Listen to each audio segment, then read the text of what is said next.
I have a pretty stunning topic to dive into here.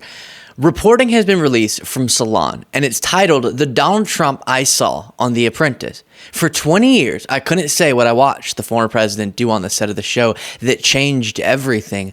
Now I can. And I'm going to read you a bunch from this piece. Super fascinating. I was just so intrigued this morning reading through the entire thing, and I grabbed the parts I think are notable. But essentially, a producer, one of the four for the first two seasons, as they document, who worked on The Apprentice and saw Trump in that environment for years, has been subjected to an NDA. So they couldn't reveal what they witnessed. And now that NDA has expired, and they're telling all in this piece. Now we'll get to what I've seen as the bombshell in the headlines for good reason, which is Trump being racist. And we'll get to that. But let's go through this chronologically. First, you have this. By carefully misleading viewers about Trump, his wealth, his stature, his character, and his intent, the competition reality show set about an American fraud that would balloon beyond its creators' wildest imaginations. Again, credit to Salon and the author of this piece, Bill Pruitt.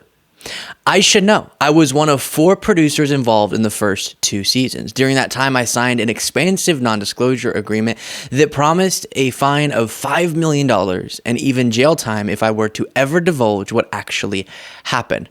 It expired this year, and we'll get into some of this, but essentially the first part of the storytelling, and a lot of this article is focused, yes, on these gross, horrible anecdotes, but also on the broader truth, which is that Donald Trump, the person most people perceive him as, or at least his supporters, is a character. And that character is played by a man named Donald Trump, but it's not the true Donald Trump that existed. He was created into this myth based on this show.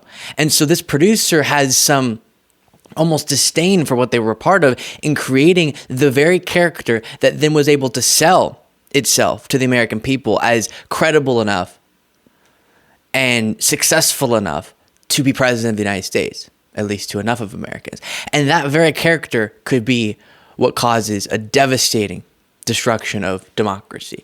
Here's more. I'm going to really quickly pause your viewing of this video to ask you to subscribe to this YouTube channel if you want to help us continue to grow by clicking that subscribe button. And if you want the daily bonus show, you want to go a step further, click the join button below as well.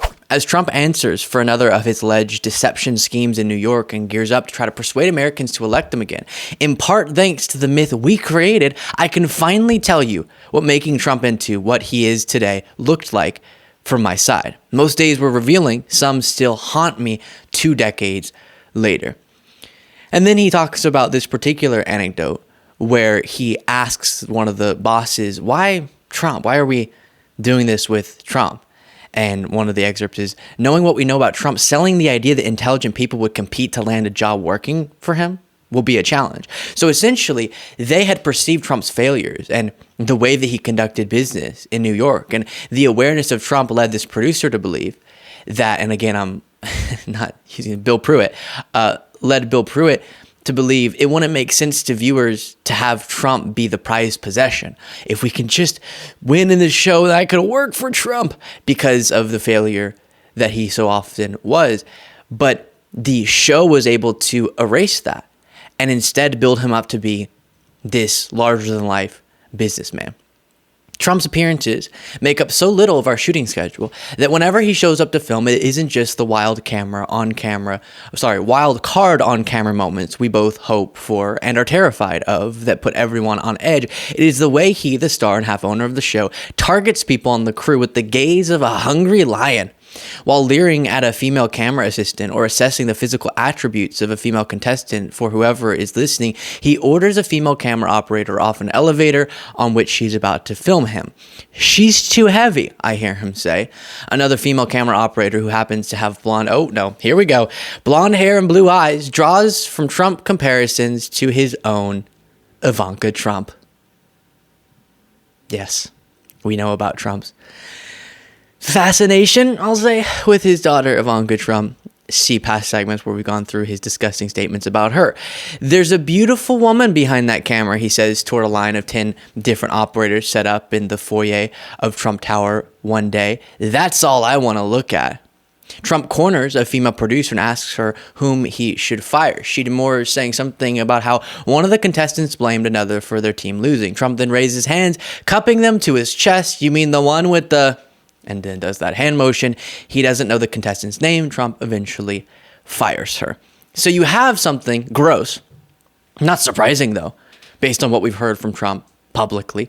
It makes sense that in private, as happened on the audio tape, the Hollywood Access tape, he would be as, if not more, gross. Then we get to the part of him cheating people, him not paying people what they're owed. This is something that was emphasized in the criminal trial when Michael Cohen would recount how icky he felt having to go to people, small businesses, and say, we'll pay you 20 cents on the dollar. And we won't pay you what we agreed to, but instead a fraction, a fifth of what we agreed to pay you. And if you don't want to accept that, we'll give you nothing. And this is something Trump is obviously very known for, but is indicative of his low character. Over at Trump National Golf Club, where I am stationed, it is sunny and bright, set against luscious fall colors. I am driven up to the golf club from Manhattan to scout. With me are the other producers, all of whom are men. We meet Trump at one of the homes he keeps for himself on the grounds of the club. Melania doesn't even know about this place, he says out loud to us, snickering, implying that the home's function is as his personal lair for his sexual exploits, all of which are unknown to his then fiancée, Melania. And just imagine Trump's sexual exploits lair. Ugh, nasty.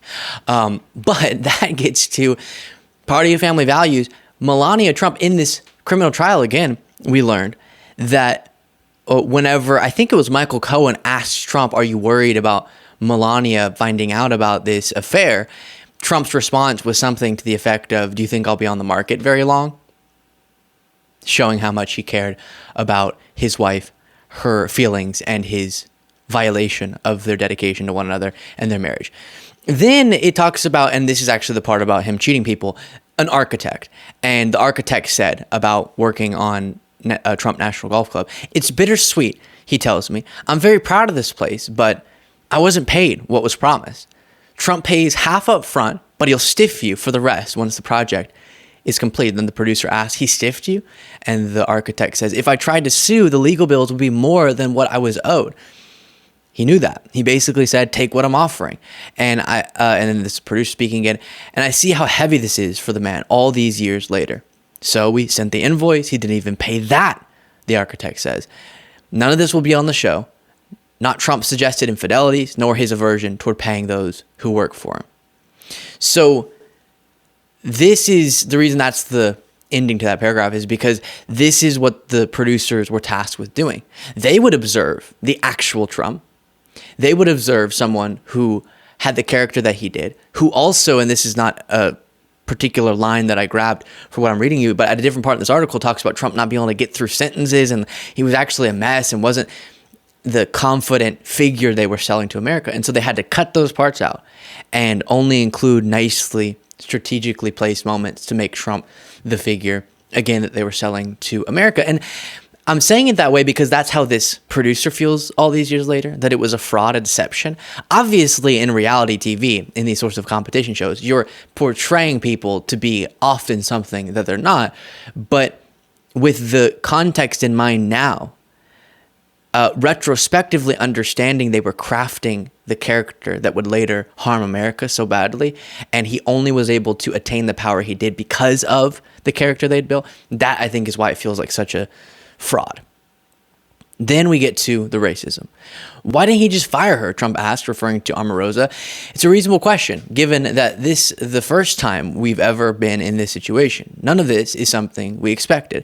That's not his job, Weinstock says to Trump. That's yours. Trump's head continues to bob. I don't think he knew he had the ability to do that, Kepcher says. Trump winces again. Yeah, he says to no one in particular, but I mean, would America buy an N-word winning?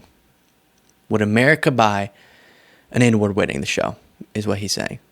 Kepcher's pale skin goes bright red. I turn my gaze toward Trump. He continues to wince. He is serious, and he is adamant about not hiring Jackson.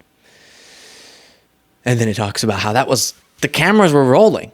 as they were having this conversation. There's a tape somewhere, but he doesn't know how to get it. And that was the Trump behind the scenes. Again, disgusting, vile, surprising? Not really.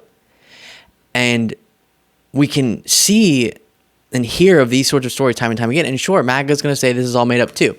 All right. But you add it to the long stack or the long list of stories very similar to this one on numerous different topics. And the Trump we get to observe every single, or have to observe every single day.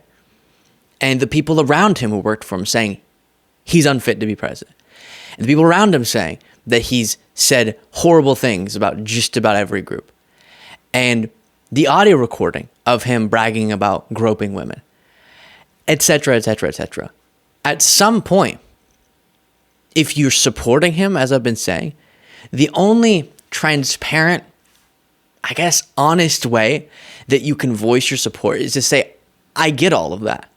I know who he is. I know he's not this moral Christian man that we pretend like he is. I know that this is all about him serving his ego. He's not experiencing legal troubles because he's some hero defending MAGA from their own persecution. I get all of it.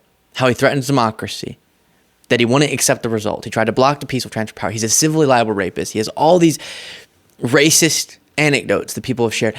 And it just goes on and on. And I want that. That's what I want to stand by. That's the Trump that I'm supporting. That's the only way. Because I'm tired of people saying they support him, but not because of those things, but because of something else. And you're just misperceiving him. And it's all fake news. And he's actually great. And he's actually the most moral person imaginable. And every single story that's ever come out over decades and decades was false about him. Just be honest and transparent that this is what you want. And then we can have that debate. But right now people are doing the weird sort of myth making with Trump. And it gets rather irritating at this point in time. Let me know what you thought of that reporting.